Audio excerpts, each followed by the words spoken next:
Some doors once opened cannot be closed again. Not by will, not by reason, not by the pretense that what you saw in the corridor at midnight was candlelight and coincidence and nothing more.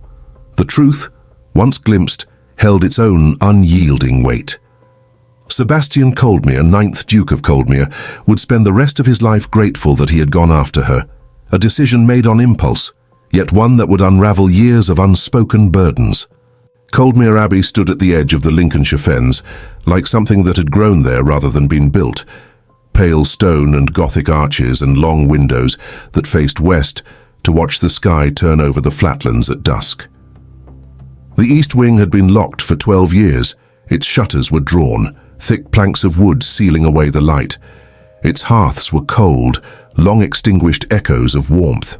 No one in the household, not the under-butler or the kitchen maids or old Bartley who had worked the stables since Sebastian's father's time, went near the east wing door. They had not been told to avoid it. The prohibition was unwritten. A silent understanding passed through the generations of staff. They simply did not go. Sebastian had returned from the continent in August, 3 months after Waterloo, with a scar along his jaw, where a sabre had clipped him in the final cavalry advance. More profound than the physical mark was a quietness in him, a profound stillness that had settled deep within, altering the very cadence of his thoughts and movements. He had come home by coach from London and walked into the great hall of Coldmere Abbey and stood for a moment in the silence of the place and listened. The Abbey had a quality of silence that was specific to itself, a silence that held the memory of sound, the ghost of past conversations and laughter, rather than the mere absence of it. He had grown up in that silence. He had forgotten it in the 7 years between his commission and now, and standing in it again after Waterloo felt like putting on a coat he had grown too wide for, a garment that no longer fit the man he had become. A sense of displacement clung to him. He handed his coat to the footman, the heavy wool a momentary comfort against the chill of the hall, and went to find Mrs. Pentecost. The housekeeper had managed Coldmere Abbey for 22 years, through the death of Sebastian's father, the death of his mother 3 years later, and the intervening years of a young duke away at war. She was compact and iron-haired and possessed of opinions that entered a room before she did, her presence a quiet force. She gave him a thorough accounting of the household over a half-hour in the morning room. The roof had needed repointing on the north face and had been seen to. The kitchen range required replacement, and she had taken the liberty of ordering one from Lincoln, a new, more efficient model. The east wing was, as it had been, untouched, a sealed vault. He thanked her, a polite nod acknowledging her diligent work. He went to the east wing door and stood at it for a moment, key in hand, the heavy brass cold against his palm, and did not open it. The decision felt less like choice and more like an instinctual recoil. He went instead to the stables, where Bartley showed him the horses and spoke at length about a lame gelding, its leg wrapped in linen, and Sebastian listened and was grateful for the specific and solvable nature of a lame gelding, which required only a competent farrier and time, a clear contrast to the ambiguities that haunted his own house. The new parlour maid arrived on the 3rd of September. She came by cart from the village with a single trunk, its leather worn but sturdy, and a letter of reference from a solicitor in Boston, a town some 8 miles distant. Mrs. Pentecost had engaged her on the basis of the letter and what she described to the under-butler, Hedges, as proper hands properly kept, which tells you something about a woman's character and the household she has come from. Her name was Aurelia Crane. Her father had been a schoolmaster in Boston and had died 2 years prior. Her aunt, with whom she had subsequently lived, had died in July. The position at Coldmere Abbey had been arranged by the solicitor handling the aunt's estate, a Mr. Aldred of Lincoln, on terms that Mrs. Pentecost found somewhat unusual, not the terms of engagement, which were ordinary, but the specificity of the placement. Most solicitors sent references to London agencies, casting a wider net. This one had sent directly to Coldmere, a pointed, singular gesture. She noted this, a furrow appearing between her brows. She hired the girl anyway. There was something in the set of her jaw, Mrs. Pentecost later told Hedges, a quiet determination that suggested she would not require supervision. Sebastian did not see Aurelia Crane until the evening of her first day. He was crossing the great hall after supper, carrying nothing, going nowhere with specific intent, merely drifting, which was a thing he did more than he liked at night now, walking the house because sitting still for too long let the noise back in, the echoes of battle and loss. When she came through the servants' door at the far end, carrying a brace of candles for the upstairs passages, she moved with the economy of someone who had learned not to occupy more space than she required. Close to the wall, pace even, shoulders forward, her form almost a shadow against the dimness. She would have crossed the hall and gone entirely unnoticed to a man not paying attention, lost in his own thoughts. Sebastian was paying attention, his senses sharpened by a restlessness he could not shake. She stopped at the portrait of the third Duke. She did not glance at it, a fleeting acknowledgement. She stopped and studied it, tilting her head with the focused consideration of someone who had a genuine question about what she was looking at, her brow subtly furrowed in thought.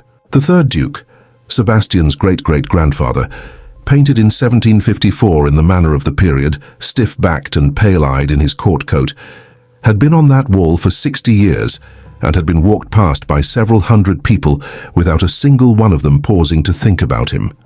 Aurelia Crane paused for perhaps 8 seconds, a deliberate span of time, and then moved on through the passage without looking back, leaving Sebastian with a faint sense of intrigue. Sebastian stood in the hall for a moment after she'd gone, the silence of the abbey settling around him once more, but now infused with a new subtle current. He asked Mrs. Pentecost about her the next morning. "Crane, Your Grace. Her father was a schoolmaster, taught Latin and some mathematics by the sounds of it. Her aunt in Boston, a Mrs. Louisa Crane, arranged the position through Mr. Aldred before she died. Very particular about it, apparently. Told Aldred it was important the girl come to Coldmere and not take some other position in the county, almost as if the abbey itself had called to her." Mrs. Pentecost's tone was exactly as neutral as she intended it to sound, which was to say not entirely neutral, a hint of curiosity beneath the placid surface. "She's educated, reads Latin, I believe. She was at the household accounts ledger for 20 minutes before she realized it wasn't her concern, her fingers tracing the columns of figures." "What did she do when she realized?" Sebastian asked, a flicker of amusement in his eyes. "Put it back exactly as she found it and went to make up the east guest rooms, as if she'd merely mislaid a book." A pause, a slight pursing of the lips. "She's careful, Your Grace, uncommonly so." He thought about this later in the evening, standing at his bedroom window because he couldn't sleep, which was common now, the sleeplessness, one of the things Waterloo had arranged in him that he was still waiting to rearrange, to settle into a new order. The grounds were dark and the fens beyond the grounds were darker, stretching into an inky blackness, and the east wing below him was darker still, shuttered and still and sealed, a tomb of forgotten memories. Then a light moved in the east wing. He stood very still, every muscle tensed, his breath held. It passed through what he calculated was the east study, a shape of light through the shuttered slats, moving too smoothly to be a reflection, too purposeful to be an illusion, present for perhaps 40 seconds, a slow, deliberate sweep, and then gone. He waited for it to appear in the adjacent room. It did not. The darkness returned, absolute and unwavering. He told himself, the moon, refracted through old glass, through a shutter warped by 12 winters, a trick of the light. He stood at the window for another hour, the chill of the glass against his forehead, watching the impenetrable darkness of the east wing. He did not believe what he had told himself. A deeper instinct, honed by years of battle, warned him otherwise. The woman appeared to Aurelia on her 4th night at Coldmere Abbey. She had not slept well from the first. The abbey had a specific quality of not quite silence that she had been cataloguing since her arrival, the way her father had taught her to catalogue things, in order, without assumption, examining each item separately before drawing a conclusion. There were the sounds of old stone cooling in the September air, the settling groans of a venerable house, those she accounted for. There were the sounds of the household settling after midnight, the creak of floorboards, the distant sigh of a closing door, those she accounted for. There was the sound of something that was neither, a subtle, almost imperceptible current in the air, which she did not yet account for because she had not enough data, not enough sensory input to form a coherent pattern. She woke at 2:30 to a cold that occupied only the foot of her bed. It was a precise, almost surgical chill, distinct from the ambient coolness of the room. This was the data point she had been missing. Not a general cold. The room was cool, September in Lincolnshire being what it was, a crispness in the air. But a cold of specific geography, precise as a placed hand, concentrated in a single area as if something stood there, a presence drawing warmth from the space around it. The rest of the room was unchanged, the air still and ordinary. That area was different, a small, distinct pocket of profound chill. She sat up, her spine straightening, and looked at it, her gaze unwavering, and said nothing. Her breath plumed faintly in the sudden cold. The corridor beyond her door was dark, a tunnel of absolute blackness. The candle on her nightstand had been out for hours, its wick a twisted, blackened thread. That was ordinary. What was not ordinary was the sound of a footstep in the corridor outside. Light, deliberate, the gentle rustle of fabric, the step of someone who knew exactly where they were going and was not hurrying, a measured progress, pausing at her door. The pause stretched, a silent question. She did not call out. She was not, she told herself, afraid. Her heart beat a steady rhythm, not the frantic thrum of panic. Instead, a quiet alertness settled over her. She was waiting. There was a difference. Fear was surrender. Waiting was observation. The woman who appeared in the doorway was wearing a dress from another era. Empire-waisted white, the fabric appearing to shimmer faintly in the gloom. The kind of dress a woman of quality had worn 15 years ago, and which no one wore now. The fashion had changed, the silhouettes had changed, and this dress was unmistakably of the time before, a whisper from the past. Her hair was dark, the color of coal dust, and pinned at the nape of her neck, a severe but elegant style. She stood precisely at the threshold and did not cross it, as if an invisible barrier held her, and her face, in the faint available light, was calm with the particular calm of someone who has finished their grief and arrived somewhere past it, beyond the reach of earthly turmoil. Her features were composed, her expression serene, yet with an underlying current of profound purpose. She looked at Aurelia with recognition. Not curiosity, no fleeting interest. Recognition, as if she had been searching for this room across a distance that had nothing to do with the geography of the house, a spiritual expanse, and had finally arrived at it and was satisfied, her task at last within reach. The cold intensified, a palpable weight settling in the air. Not painfully, no sharp bite. Deliberately, as a presence rather than a mere temperature, an extension of the woman herself. Then the woman turned, her movements fluid and silent, and moved down the corridor toward the east wing, and the cold followed her in a specific wake, a trailing chill, and the corridor was empty, the darkness once again absolute. Aurelia sat with her hands pressed flat on the bedclothes, the cool linen a grounding sensation, and took 3 slow, deliberate breaths, cataloguing what she had seen. Dress of white silk or muslin, Empire style circa 1800-1810, hair dark, pinned, height medium, build slight, posture upright and deliberate, quality of light around her, marginally insufficient for reflection, marginally more than the available moonlight accounted for, a faint luminescence of its own. The woman had not spoken. She had not gestured toward the east wing. She had simply moved toward it and allowed herself to be observed doing so, a silent invitation. Aurelia thought, she is showing me where she is going. And then, because she was the daughter of a schoolmaster who had trained her from childhood to distrust the comfortable conclusion, to seek deeper truths, she thought, or she is showing me where she cannot go alone. She did not follow. She was not reckless, she was practical, and practical meant not tonight. Not with one candle and no knowledge of the layout of a corridor she had been told nothing about, in a house she had inhabited for 4 days. The unknown was not to be rushed into.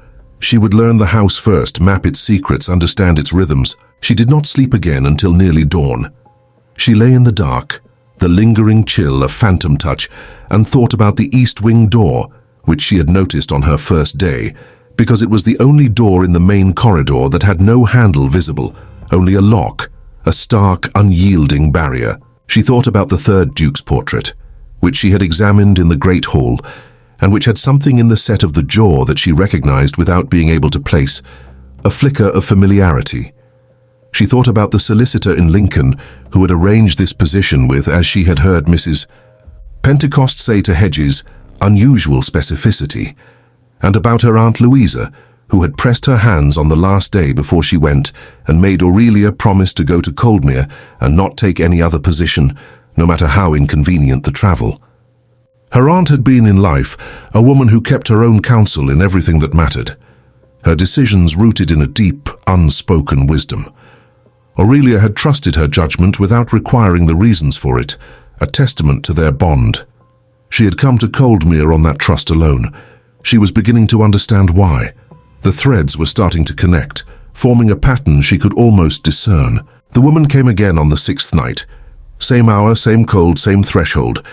This time she did not pause in the doorway. She moved past it as if she knew Aurelia was watching, as if the watching was part of what was needed, an essential component of her silent plea. And then the corridor outside was empty, and the cold dissipated slowly. 4 minutes, retreating toward the east wing in the same direction the woman had taken, a lingering trace of her passage. Aurelia rose that night, a quiet resolve hardening her features, and went to the east wing door. The lock was intact, a formidable barrier, and when she tried the handle it did not turn, refusing her entry. She pressed her palm flat against the wood, feeling the cold, unyielding surface, and stood there for a long time and thought about the woman on the other side of the door, pressing her palm against it from within, which is what she imagined happened. She could not have said why she imagined it, only that she was fairly certain, an intuitive knowing. She thought, whatever she wants to show me is behind this door. She thought, I need the key. She thought, the key belongs to the Duke. A flicker of something akin to purpose ignited within her. Sebastian followed her on the 8th night.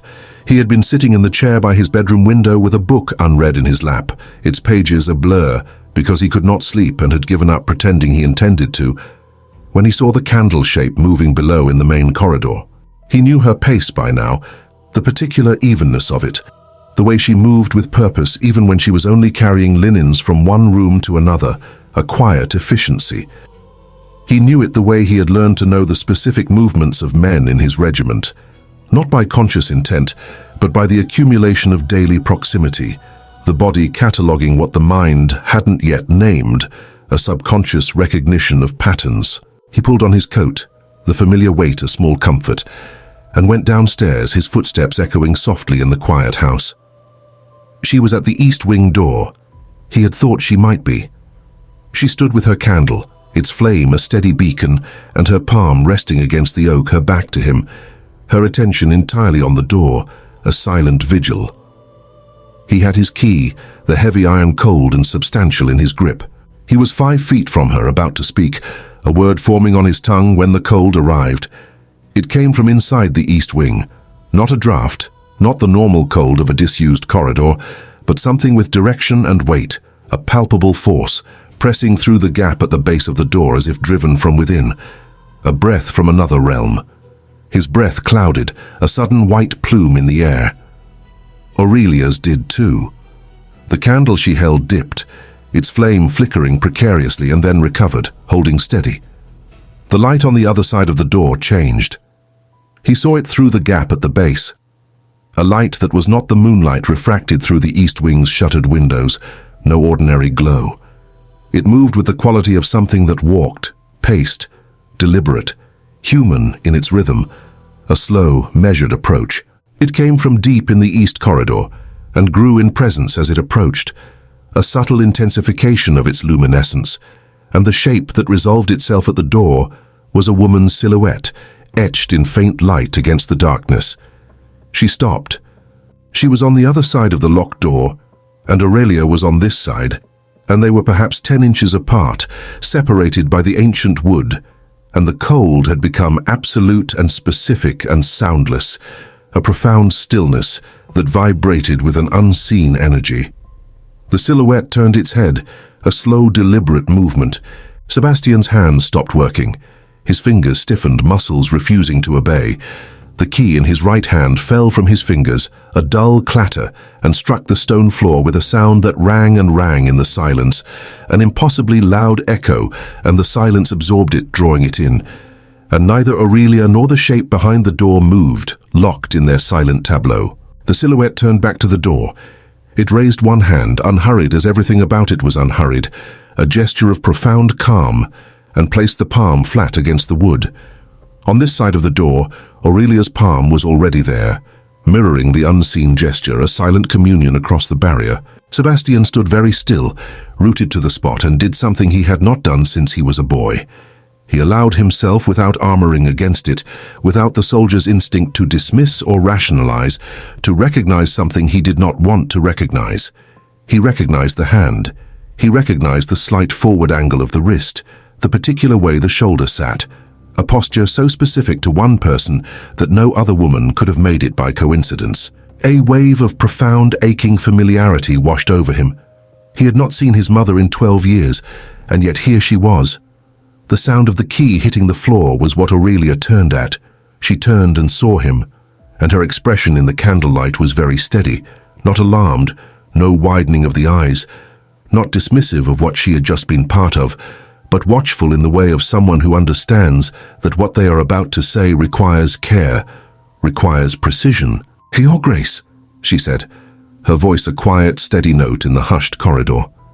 He pointed at the door, his hand trembling slightly.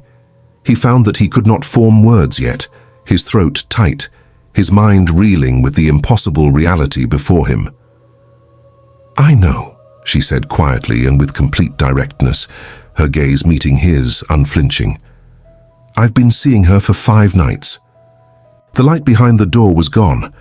The cold was retreating, drawing back into the interior of the east wing as gradually and deliberately as it had come, like a tide receding. He heard it leaving, or heard rather the specific absence of it, the house's normal autumn quiet refilling the space it vacated, a return to the ordinary that felt profoundly unsettling. He bent and picked up the key from the floor, his fingers clumsy, and straightened and stood there holding it, its weight suddenly immense. "Who told you about the East Wing?" he said, his voice rough, a question born of disbelief. "No one. I found it by following her." "Following who?" She held his gaze steadily, her emerald eyes unwavering.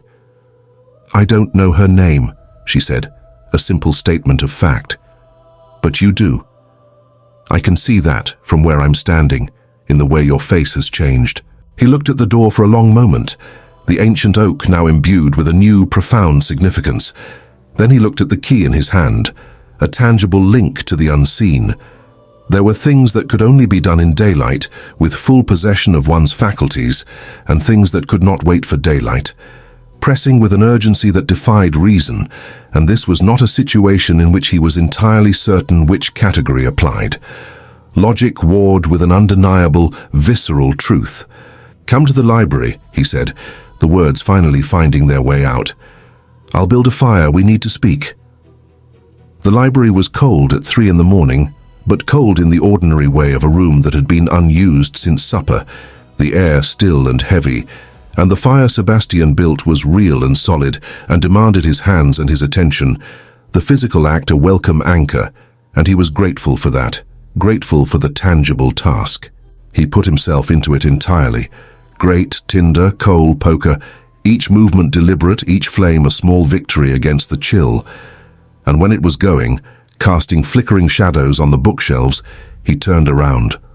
Aurelia was sitting in the chair nearest the hearth, with her candle on the table beside her, and her hands in her lap, watching him with the same quality of attention she had given the 3rd Duke's portrait on her first evening, a quiet, discerning gaze. He did not sit. He stood at the mantelpiece with the fire going below him, its warmth spreading, and looked at her, and told himself to be precise, to articulate the impossible truth with clarity. "Her name was Silvana Coldmere," he said, the name feeling both foreign and achingly familiar on his tongue. "She was my mother. She died in September 1803, 12 years ago this month, almost to the week." He paused, gathering his thoughts, the weight of the past settling on him. The physician's report said fever. His instructions came from my uncle, her brother, a man named Sir Neville Fitch, who was appointed trustee of the estate during my minority. I was 18. I had just come into the title. I did not yet understand what I was looking at, the subtle currents of deception beneath the surface. Aurelia was quiet for a moment, her gaze steady. The fire made an ordinary sound, a comforting crackle. "Then it isn't the house she remains in," she said, her voice calm and clear. "It's the unfinished thing, the unresolved injustice that holds her here. Perhaps." He moved to the chair across the hearth from her and sat, leaning forward slightly, his elbows on his knees. "Or perhaps it's you she's remained for. She has never appeared to me. Not in 12 years. Mrs. Pentecost has been in this house since my mother was alive, and has told me she has felt nothing unusual in all that time. You arrive, and within 4 days my mother is walking the East Wing corridor, a presence undeniable." He paused, his gaze fixed on her. "I want to understand why. Why you?" She considered this, her brow unfurrowed but her eyes thoughtful. Her face in the firelight was sharp at the cheekbone, patient at the brow, the face of someone who thought before she spoke and meant what she said when she did. Her words carefully weighed. "How did she die?" she asked. "Precisely, not the physician's report, but the truth you carry." "Foxglove, I believe, in her evening tea over a period of 3 weeks." He said it without dramatic emphasis, the way a man says something he has believed for 12 years and could never prove, a quiet certainty born of deep suspicion. My uncle stood to inherit a significant portion of the Coldmere estate, if certain provisions in my father's will held. Those provisions did not hold. My father had revised his will in the final years of his life, and Fitch's share was reduced considerably. But what I found in the solicitor's files when I came of age was a will that contradicted what I knew my father intended, a document that felt inherently false. The witnesses' signatures I couldn't challenge. I was 21, and the solicitor was Fitch's man, and I had no documentation of my father's true wishes, no proof to counter the official record. He stopped, the bitterness a faint taste on his tongue. "I have suspected Fitch of forging the will since I was 20. I have suspected him of arranging my mother's death since I was 23. I have never had proof of either, only a deep, abiding certainty." Aurelia was quiet for a while, allowing his words to settle in the air between them. The coals shifted in the grate, a soft hiss. "You've been waiting," she said, not as an accusation but as a recognition, a simple statement of observed fact. "I've been waiting for something I couldn't name and couldn't find, and couldn't act without." He looked at the fire, its flames dancing, mirroring the restless energy within him. My mother kept her correspondence in the East Study, the desk with brass handles. She brought it from her father's house when she married. I searched it the week she died before I locked the wing. Every drawer was empty. The floors were stone beneath the rugs. I lifted each rug and found nothing. The bookshelves, the grate, the paneling. He stopped, the memory of that desperate, futile search still vivid. I was 18. I looked for the obvious things in the obvious places. I didn't know how to look for what was hidden. "You were 18, Aurelia said, in the tone of someone restating a fact that matters, a quiet emphasis that underscored the vulnerability of youth. "And whatever she hid expecting you to find it later. Not then. Not in the immediate aftermath of grief and confusion." He looked at her, truly looked at her. In 12 years of carrying this, through the war, through 7 years abroad, through the specific loneliness of a man who has a secret he cannot speak and no one to speak it to, no one had said that. Not in those words, not with that insight. It was as if she had reached into his deepest thoughts and given voice to them. "When does your uncle arrive?" she asked, her question cutting through the quiet. He blinked, surprised by the abrupt shift in topic. "How did you—" "Mrs. Pentecost mentioned it to Hedges. He comes every autumn for the estate accounts, a fixed point in the household calendar." She paused, her gaze unwavering. "You allow it. You permit his presence." "He was my mother's brother," Sebastian said, a faint defensiveness in his tone. "That is a history," she said, her voice clear. "Not a reason. not for permitting such a man to continue his scrutiny of your affairs. Something in his chest that had been braced since August, a tight knot of unresolved tension, shifted slightly, like a door on a seized hinge, moved for the first time in years. A small but significant release.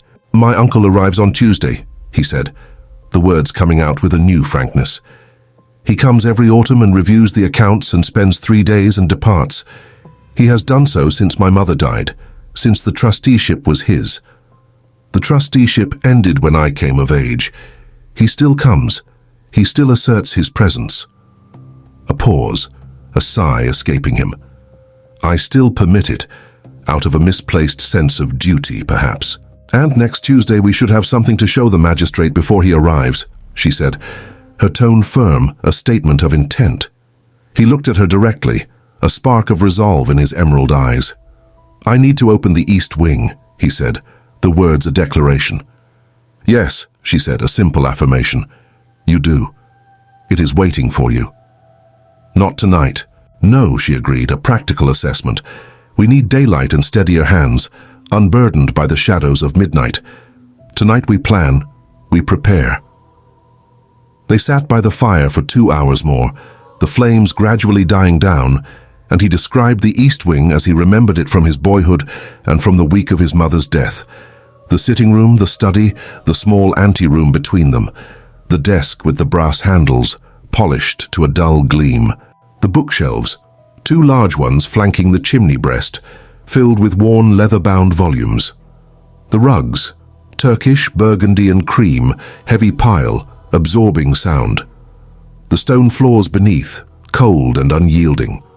The paneling along the far wall, old walnut, dark with age, its grain almost invisible in the dim light. He described each element, and she listened with the focused silence of someone making a map, charting hidden territories, and occasionally she asked a precise question, cutting to the heart of a detail, and when the fire burned low, she rose to go, and he said, without planning to, the words a sudden unbidden thought, "Tomorrow night, after the household is asleep, we will go then." She paused at the door, her hand on the cold brass knob. "I'll bring a second candle," she said, her voice quiet but resolute. Sir Neville Fitch arrived on Tuesday in a carriage that was somewhat more expensive than entirely tasteful, its polished gleam a little too ostentatious, attended by a valet and a quantity of luggage that suggested 3 days was an optimistic estimate of his intentions, implying a longer, more intrusive stay. He was 56, broad-shouldered, running to heavy, with pale eyes that moved around a room independently of whatever his face was doing, assessing, calculating, missing nothing. He greeted Sebastian in the hall with long, practiced warmth, the warmth of a man who had been rehearsing this particular relationship since Sebastian was a boy and had become fluent in it, a performance honed over decades. He shook Sebastian's hand, his grip firm and paternal, and commented on the abbey looking well-maintained, a subtle inspection in his tone, and asked, pleasantly, whether the east wing was going to be opened this winter for air, the question casual but pointed. Sebastian said he was considering it, his voice even, revealing nothing. Fitch's pale eyes moved once, a single deliberate movement, professionally casual, a flicker of interest, to the east wing door at the far end of the hall, its sealed surface a silent challenge, and then returned to Sebastian's face, his expression bland. "Good stonework, this house," he said, tapping a finger lightly on the wall. "Wants ventilation, though. A good airing." That evening at dinner, Fitch asked about the new staff, his fork pausing midway to his mouth. "Mrs. Pentecost seems to be keeping things well in hand," he said, using the specific warmth of a man raising an incidental topic with no incidental intent, a predator circling. "The new parlour maid seems rather more educated than the position would typically require, wouldn't you say? Quite striking in her way." "Mrs. Pentecost standard," Sebastian said, a slight tightening around his jaw. "Of course. Always meticulous, that one. Where is she from?" "Boston." "Her family?" Fitch pressed, his gaze unwavering. Sebastian set down his fork, the clink of porcelain loud in the quiet dining room. "Is there a reason for the inquiry, Uncle?" "No reason at all." Fitch took a measured sip of claret, his composure unruffled. "She reminds me of someone, I can't quite place who, a familiar face perhaps from years ago." He said it with perfect ease, without looking at Sebastian while he said it, his gaze on the middle distance above the soup tureen in the manner of a man who genuinely can't place a likeness, his performance flawless. Sebastian ate his next course, the food suddenly tasteless, and watched Fitch, a cold certainty settling in his gut, and thought, "You know exactly who she reminds you of. You know, and you are trying to ascertain how much I know." The question was what that meant. It was a question he intended to answer, and soon. That night he and Aurelia went into the east wing. He unlocked the door at 10:30, the click of the tumblers sharp in the silence, when the house was fully quiet, wrapped in slumber. The cold came through immediately. Not the Sylvana cold that Aurelia had been describing to him, the cold of a presence, but the ordinary cold of 12 years of disused stone, the cold of rooms that had not had a fire in them in more than a decade, a stagnant, earthy chill. He held the lamp high, its beam cutting through the pervasive gloom. The east sitting room appeared out of the dark, the way rooms appeared when you had not been in them for a very long time. Both familiar and foreign, the furniture recognizable and yet somehow arranged by a stranger, the dust over everything making it simultaneous and distant, a tableau frozen in time. His mother's chair was still by the window, a high-backed piece upholstered in faded silk. He had known it would be. Its image burned into his memory, and knowing had not prepared him for it, for the quiet ache of recognition. Aurelia moved through the sitting room without stopping. She was following a logic he had not given her, and could not entirely account for, some specific orientation she had developed across 5 nights of watching his mother walk this corridor, an almost intuitive understanding of the spectral path. She went to the study door and he followed, his lamp illuminating her path. The study was smaller than he remembered, or larger than he had described to her. He was not certain which, the dimensions warped by time and memory. The bookshelves still held his mother's books, spines pale with dust, their titles obscured. The Turkish rug was barely visible beneath a thick layer of grime. The brass-handled desk stood exactly where it had always stood, in the center of the room, placed with deliberate precision so that the chair behind it faced both the door and the window simultaneously, his mother's way of working, needing to see both the approaching visitor and the grounds outside, a characteristic vigilance. He went to the desk. He opened each drawer in turn. Empty as he had found them in 1803, as they had been left after Fitch's man had worked through the wing in the days between his mother's death and his arrival, a thorough, methodical search for anything incriminating. Aurelia walked the room's perimeter slowly, moving close to the walls, her candle held low, its small flame barely disturbing the shadows. She was running her free hand along the baseboard, her fingers tracing the old wood, a tactile exploration. He watched her, a quiet tension in his posture. She stopped in the far corner, behind the larger of the 2 bookshelves, her hand pausing. "Here," she said quietly. "Help me move this," she said. They moved it together, heavy, built for permanence, oak gone nearly black with age, a formidable piece of furniture. What appeared behind it was a length of walnut wall paneling, and at the base of the paneling, a section of stone floor that was a fractionally different shade from the surrounding flags. Not different enough to see, unless you were looking very carefully from a specific angle, the light catching it just so. The bookshelf in front of it had ensured that no one could look from that angle, a perfect concealment. Sebastian knelt. He pressed the stone at its center. It did not move. He pressed the left corner. It did not move. He pressed the right corner, and the stone tilted smoothly on a diagonal pin set into the floor. Not forced, not reluctant, tilting as something tilts that has been set to open this way, that was made to open, a mechanism designed for this very purpose, and beneath it was a hollow lined with oilcloth, dark and pristine. Inside the oilcloth was a letter, sealed with a cold wax, its edges sharp. No address on the outside, a deliberate anonymity. The cold in the room became absolute. Not a draft, not a variation in temperature, but a profound stillness that stole the breath, a pressure in the air. Absolute, the way a door closing is absolute, sealing off all sound. He looked up at Aurelia, his eyes wide with a mixture of awe and disbelief, She was not looking at the hollow or at the letter. She was looking at the far corner of the room, the corner where his mother's reading chair had stood before. It was moved to the sitting room in the reordering that had followed her death. A silent, knowing gaze. "She's here," Aurelia said quietly, her voice barely a whisper. "Not in the corridor, in this room, in this corner." A pause, her eyes fixed on the empty space. "She's looking at the hollow. And she looks..." A longer pause, a subtle shift in her expression. "She looks the way a person looks when they have been waiting a very long time, and the thing they were waiting for has finally happened." A profound sense of release. Sebastian replaced the oilcloth over the hollow. He replaced the stone, pressing it back into its hidden place. He rose and put the letter inside his coat against his chest, feeling the crisp paper against his skin, a tangible link to the past. "The library," he said, his voice firm with renewed purpose, "with the door locked. Now." They restored the bookshelf to its position, pushing it back with a combined effort. They left the wing.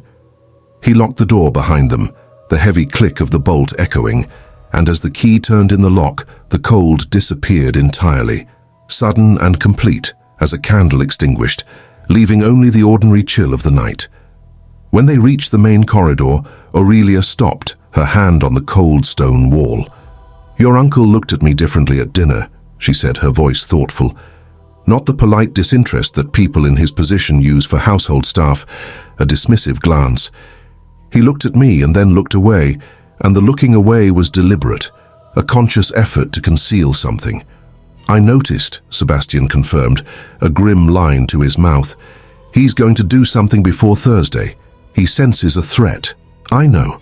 He met her gaze, a shared understanding passing between them. "Read the letter tonight. If there's anything actionable, anything we can use, I want to be in Lincoln first thing Wednesday morning at Aldrid's office." He paused, aware again of the distance between their positions, and aware that he was about to speak to her, as he would speak to an equal, and that this required no apology, but did require naming, an acknowledgement of her unique role. "You should know that you are not in a position you chose. You were sent here. I don't yet know by whom or for what purpose, but it is clear you have a part to play. Until I know, I want you out of Fitch's way, out of his reach." A beat, his expression serious. "If he approaches you directly, come to me immediately, no matter the hour.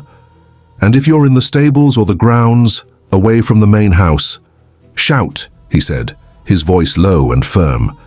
"And I will hear you. I will come." She held his gaze for a moment longer than necessary, not challenging, not deferential, simply looking at him with the same attention she gave everything that mattered, a profound, unwavering focus. Then she nodded and went toward the servants' stairs, her silhouette receding into the dimness. He watched her go and stood in the corridor after she'd turned the corner, and the house was very quiet around him, the silence now holding the weight of impending action. Fitch found Aurelia in the East Passage on Wednesday afternoon. Sebastian had been called to the stables at 2 o'clock for a matter of a disputed farrier's bill and a lame gelding that had overnight become considerably worse, its condition deteriorating rapidly. He had intended to be back within 20 minutes. The farrier, who had driven from the village specifically and had strong opinions about credit, required considerably longer, launching into a detailed, impassioned explanation of his charges. Fitch did not touch her. He was not that category of man, or rather, he was precise about which instruments he used and when, and physical intimidation was blunt where other tools were sharp, more subtle, more insidious. He stood in the passage with a pleasant expression, his lips curved in a thin, unconvincing smile, and said pleasant things about how unusual it was to find a parlour maid who evidently had a classical education, and how he was a great admirer of women with learning, and how the household was fortunate. He said nothing threatening aloud.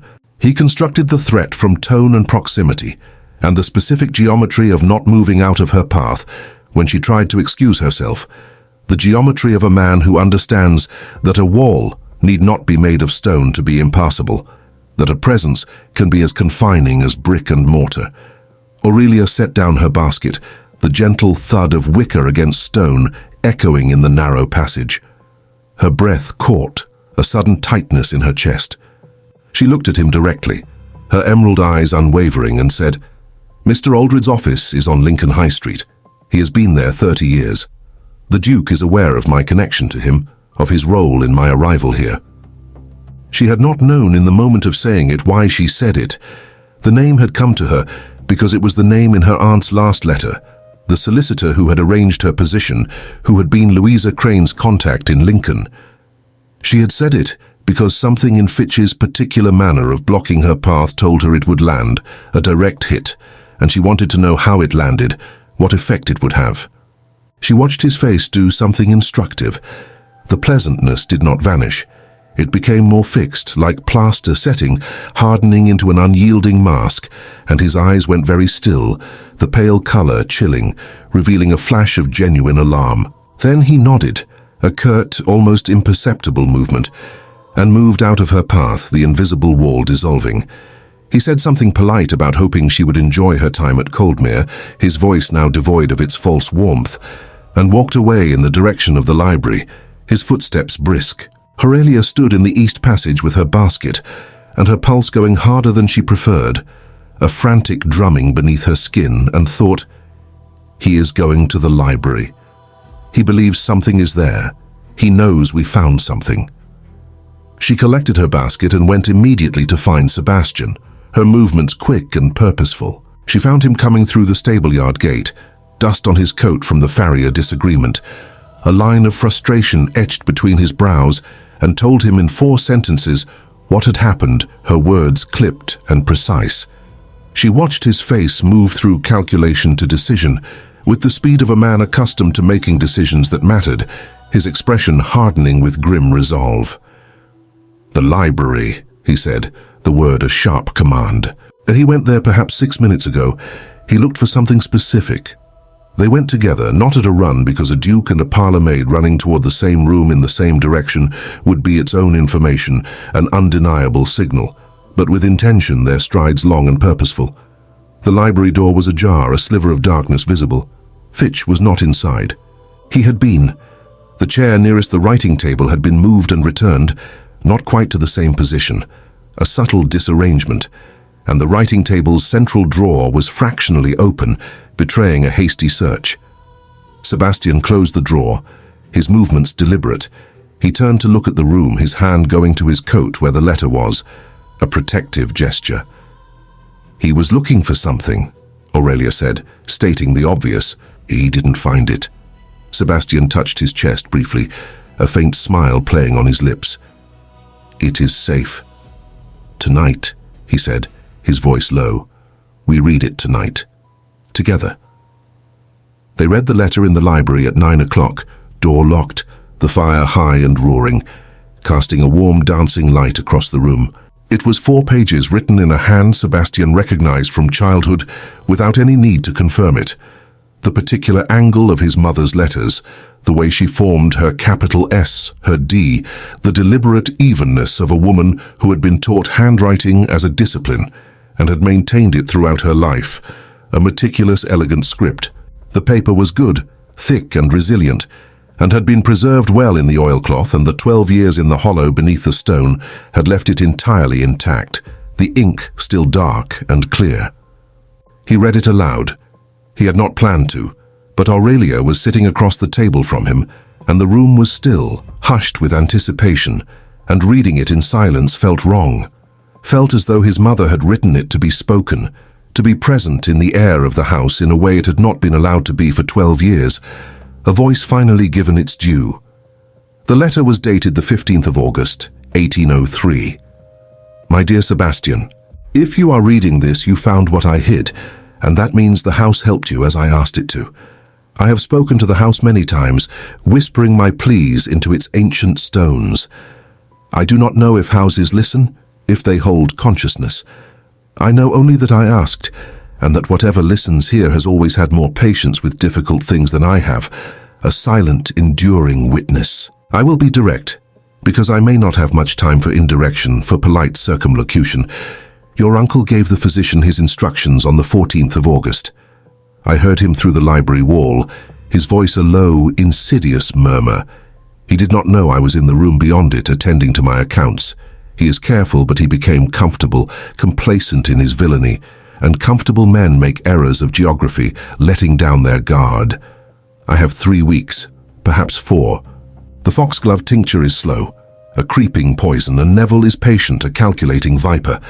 And I am slower than I should have been in understanding that the man I trusted with the management of your inheritance while you grew into it has spent 11 years using that trust to build his own foundation at Coldmere's expense, systematically dismantling our legacy. The will your father signed in February of 1799 is not the will that Neville filed in London after your father's death. Your father's true will left Neville nothing beyond the £10,000 already specified in the entailment. He had seen enough of his character by then to know that more would be dangerous, a weapon in his hands. The will Neville filed gave him the Lincoln properties outright, in perpetuity, a blatant theft. I have seen the true will. I have a copy of it, with the witness signatures intact, deposited with Mr. Aldred of Lincoln High Street, who has held it these 4 months on my instructions. I told him to hold it until I could act, until I could bring this injustice to light, or until I could not. I cannot. My strength falters. You will have to. You will go to Aldred and take the will and show it to the magistrate, and it will take time, a long, arduous process, and Neville will claim the copy is a forgery. It is not. The witnesses are Mr. Aldred himself, who signed at my specific request, knowing what he was signing and why, a man of integrity, and a woman named Louisa Crane, née Blackmere of Boston in this county, my dearest friend since we were girls of 15.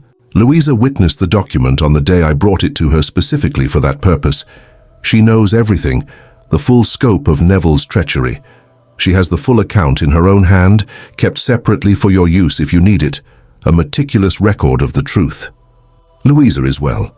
She will outlast me, I pray. I have written to her. I have told her that if anything happens to me, she must send you whatever you need, her testimony, her copy of the account, herself if she is able. And if she cannot come herself, if fate intervenes, I have asked her to send you someone she trusts entirely, someone who embodies her own quiet strength. She has a niece. The girl's name is Aurelia. Here Sebastian's voice stopped. He looked at the letter, its words suddenly imbued with a new, profound meaning, and then looked at Aurelia across the table, his eyes wide with understanding. She was very still, her hands clasped in her lap, her face a mask of quiet contemplation. He continued reading, the final words resonating in the hushed room. I know very little about her except that Louisa has raised her since the girl's father died, and that Louisa speaks of her with a particular pride, the pride of someone who recognizes their own best qualities in someone younger and does not try to diminish them but nurtures their growth. I know she is educated and direct, and that Louisa says she does not require protection so much as direction toward the thing worth protecting, a clear purpose. I asked Louisa to send her to Coldmere if the time came, and Louisa will know when the time is right.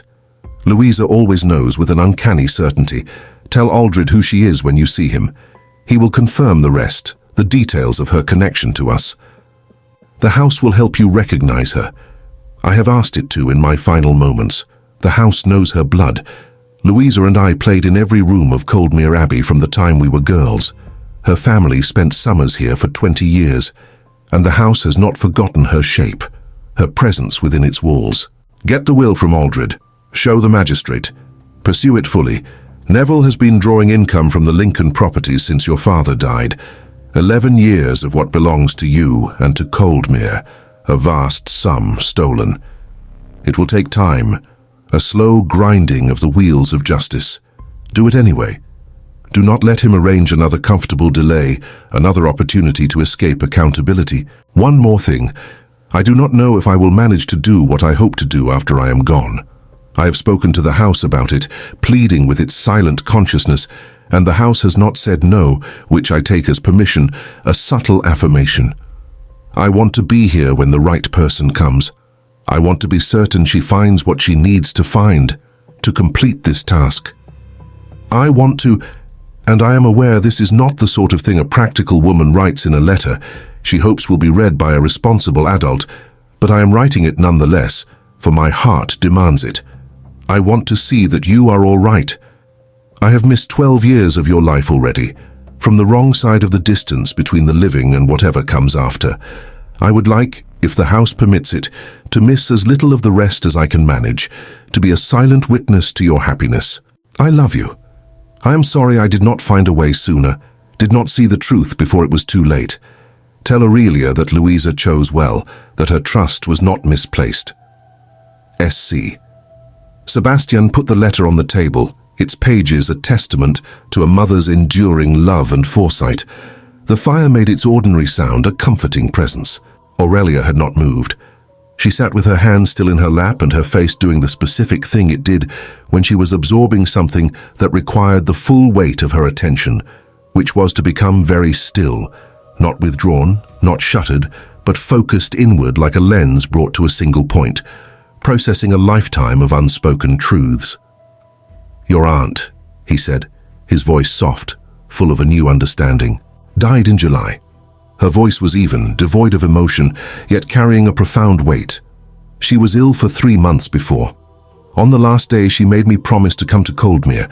She said she had arranged a position for me and that it was important I accept it, and no other, no matter the inconvenience. She said... Aurelia stopped for a moment, her gaze distant, recalling the words. She said someone needed me there. She didn't say who, only that the need was urgent. She knew, he said, a quiet certainty in his tone. She knew from the moment my mother asked her. She kept the promise for 12 years, a steadfast guardian of the truth. And she sent me because she was dying and couldn't come herself, Aurelia concluded, the pieces falling into place. A pause, a slow intake of breath. She never told me any of it. Not a single word of this. My mother says in the letter she would know when the time was right. Perhaps she decided the time was right when she knew she was dying, when her own time was short. Perhaps she decided you would come more willingly not knowing, that if she told you the full story, you would feel the weight of it as an obligation rather than a choice, a heavy burden. He paused, a thoughtful expression on his face. She was, from the sound of her, a woman who understood the difference between duty and genuine inclination, a subtle strategist. Aurelia was quiet for a moment, absorbing the implications. The letter lay on the table between them, 4 pages in his mother's deliberate hand, a bridge across time. You need to go to Lincoln, she said, her voice clear and decisive.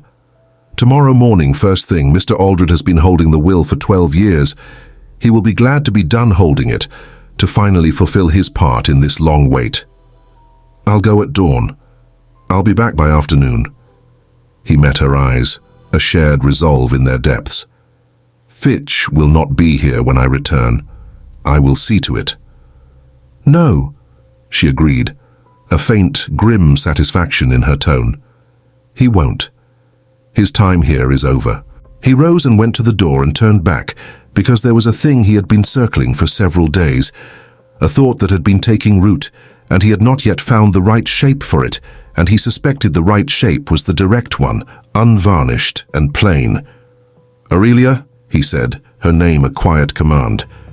She looked at him, her gaze expectant. Whatever happens tomorrow, whatever the magistrate determines and however long the proceedings take, you are not a parlour maid. You have not been a parlour maid since the moment you entered this house. You came here for a reason that has nothing to do with household service, and you have behaved with more steadiness and more intelligence in the past 2 weeks than any person I have asked anything of in years, displaying a remarkable fortitude. He paused, searching for the right words, the true meaning. I don't know yet what to do with that, with this new understanding of your place here. I intend to think about it carefully, which I haven't been doing, thinking carefully about things that matter to me personally, about my own life beyond the duties of the dukedom. But I wanted you to know that I am thinking about it. About you. She held his gaze for a long moment, her expression unreadable yet receptive. Go to Lincoln, she said, her voice soft but firm. Think carefully when you get back. There will be time then. The corner of her mouth moved very slightly in the direction that was not quite a smile and was close enough to one that it mattered. A subtle acknowledgement, a glimmer of something more. He went to the study and wrote the letter to the magistrate, his pen scratching across the parchment, detailing the charges. He did not sleep. his mind too alight with the revelations of the night. He left for Lincoln at first light, the dawn painting the fens in hues of grey and rose. The morning Sebastian went to Lincoln, Bartley the head groom was found sitting outside Sir Neville Fitch's guest room door with a riding crop across his knee, its leather worn smooth. And when Fitch opened the door and asked what he was doing there, Bartley said without rising, his gaze steady, "Waiting, sir," and nothing else. A silent, unwavering sentinel. Fitch went to breakfast and was pleasant, his demeanour unruffled, and ate and drank with the composure of a man who has faced worse mornings than this, and managed them, a practiced mask of indifference. He said nothing about Lincoln to Mrs. Pentecost, who had told him at 8 o'clock that the Duke had ridden out on estate business and expected to return by afternoon, a detail he absorbed without comment. He asked for more toast, his voice calm. He sat in the drawing room with a newspaper and read it with apparent interest until noon, the rustle of pages the only sound. Aurelia brought his coffee at 11 and he thanked her by name, his tone courteous, and said nothing else, no further probing questions, and she carried the tray back to the kitchen and told Mrs. Pentecost that Sir Neville was reading in the drawing room, and Mrs. Pentecost said that was as it should be, a quiet sense of order restored. Sebastian returned at 3:30, the hooves of his horse clattering on the stable-yard cobbles. He was accompanied by Mr. Aldred, who was 71, small and very upright, his eyes sharp with intelligence, and who had driven from Lincoln in his own conveyance because, as he told Sebastian on the road, "I have been waiting for this particular morning for a considerable time, Duke, and I intend to be present for it rather than learn of it second-hand, to witness the justice." He had brought the will, held in a leather case of his own making, its clasp worn smooth. He had also brought 11 years of correspondence between himself and Louisa Crane, beginning in August 1803, letters in which she described in precise detail everything she had witnessed, everything Sebastian's mother had told her, every figure she had been able to compile from what little access she had to the estate records through her own social connections in the county. The final letter in the correspondence was dated the 16th of June 1815. It said, "I am not well. I have made arrangements for Aurelia. Watch for her at Coldmere. She will not know what she is doing, but the house will guide her, as it guided your mother." The magistrate arrived the following morning, his carriage a formal presence in the drive. The proceedings took 3 weeks. Fitch was taken to Lincoln and held there, his protests fading against the weight of evidence, and the guest room he had occupied was aired and cleaned, and the lock on the door replaced, which Mrs. Pentecost supervised with the focused attention of someone expelling an infestation, ensuring every trace of his presence was purged. Sebastian spent those 3 weeks in motion, a whirlwind of purposeful activity, mornings with the solicitor from London who had been engaged to review the accounts, and whose findings were, as the days progressed, more extensive and more damaging to Fitch than even Sebastian had imagined.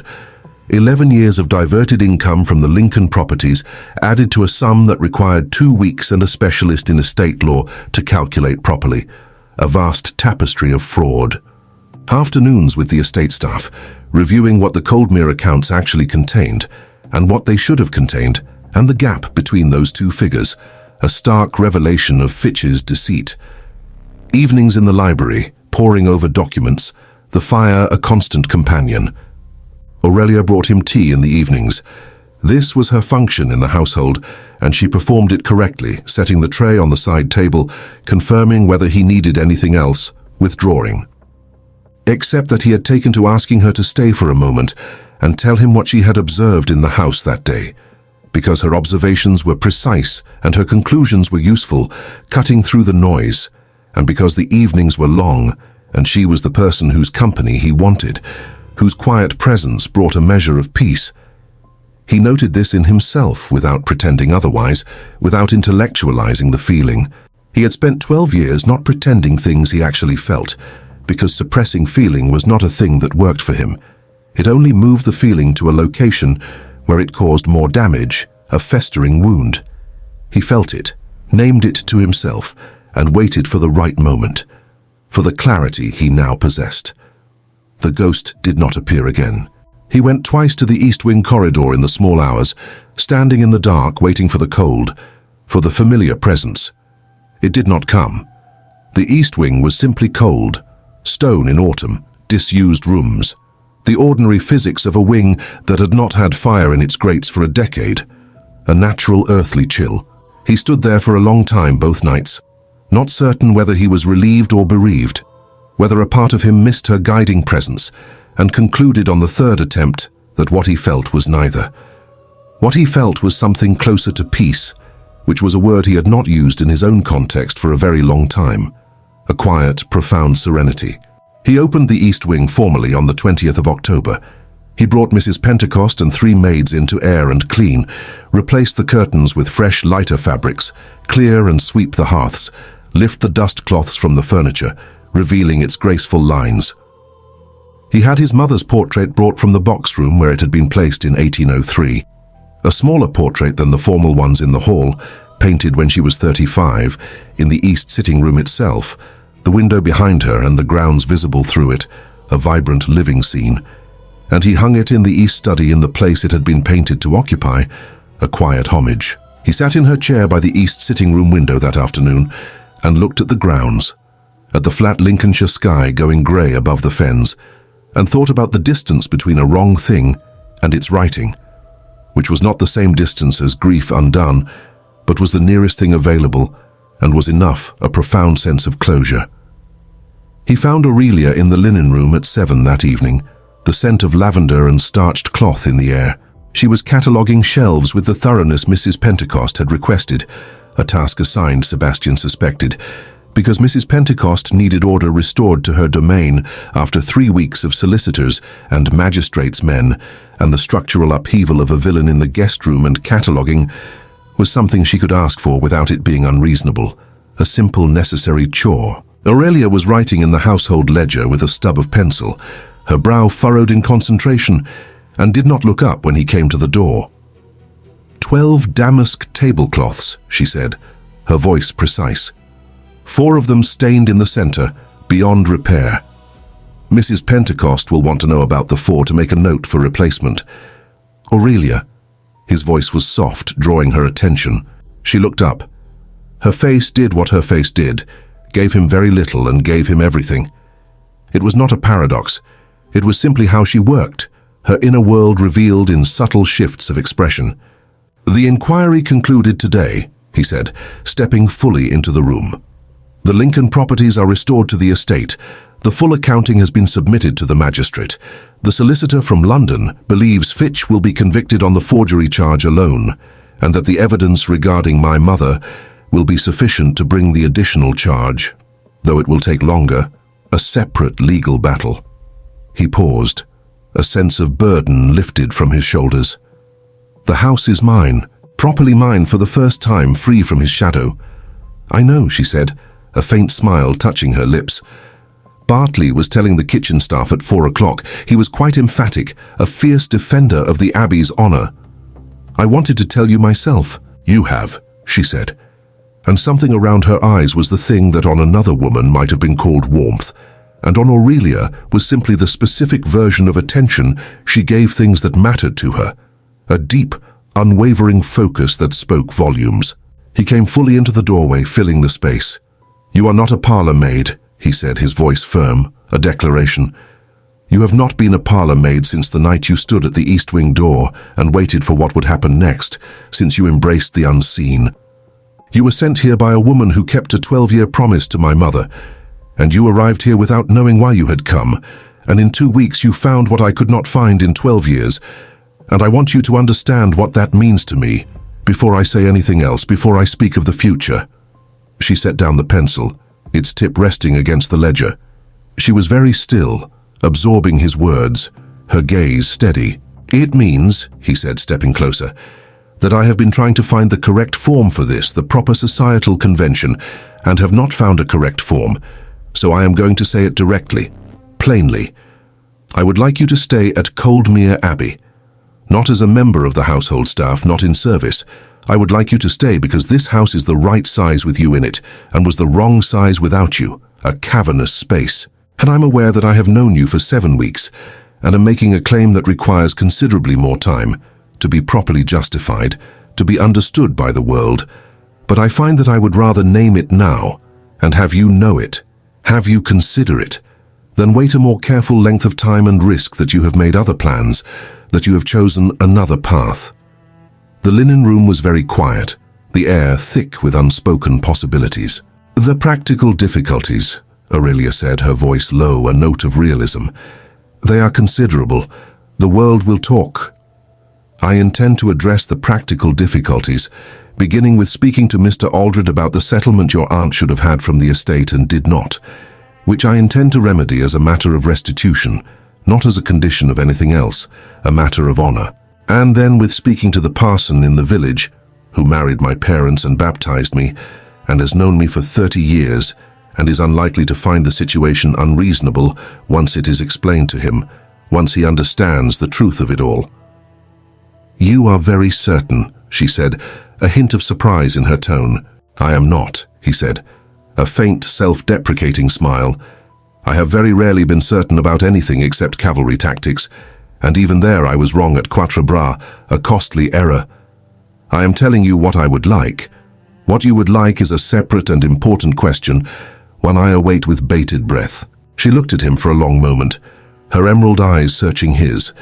The linen room light was even and close, and the ledger was open beside her with 12 tablecloths catalogued in her careful hand, a mundane detail in a moment of profound significance. Your mother, she said, her voice steady, walked beside me in the dark for 5 nights and led me to a locked door, and placed her palm against mine through 2 inches of old oak, and in all of that time I was not afraid. I am telling you this because I think it is relevant to your question, to your proposal. He crossed the room, the distance between them closing. He said, yes. She said, yes.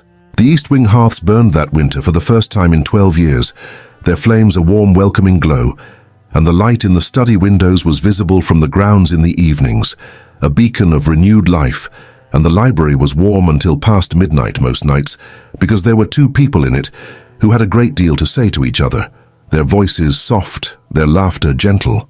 The portrait in the east study, the smaller one painted when she was 35, the grounds visible through the window behind her, alive with the changing seasons, had been rehung, and Mrs. Pentecost said privately to Hedges that it looked right there, looked the way it had always been meant to look, a perfect fit, and that some things required a long time to find their proper place, but found them in the end, guided by unseen hands. Nobody went to the east wing corridor at midnight.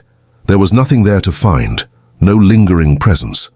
The cold was gone entirely, as if it had never been, as if the profound chill had merely been a temporary shroud, as if it had walked the length of what was needed, and having walked it had no further reason to remain. Its purpose fulfilled, its spirit finally at rest.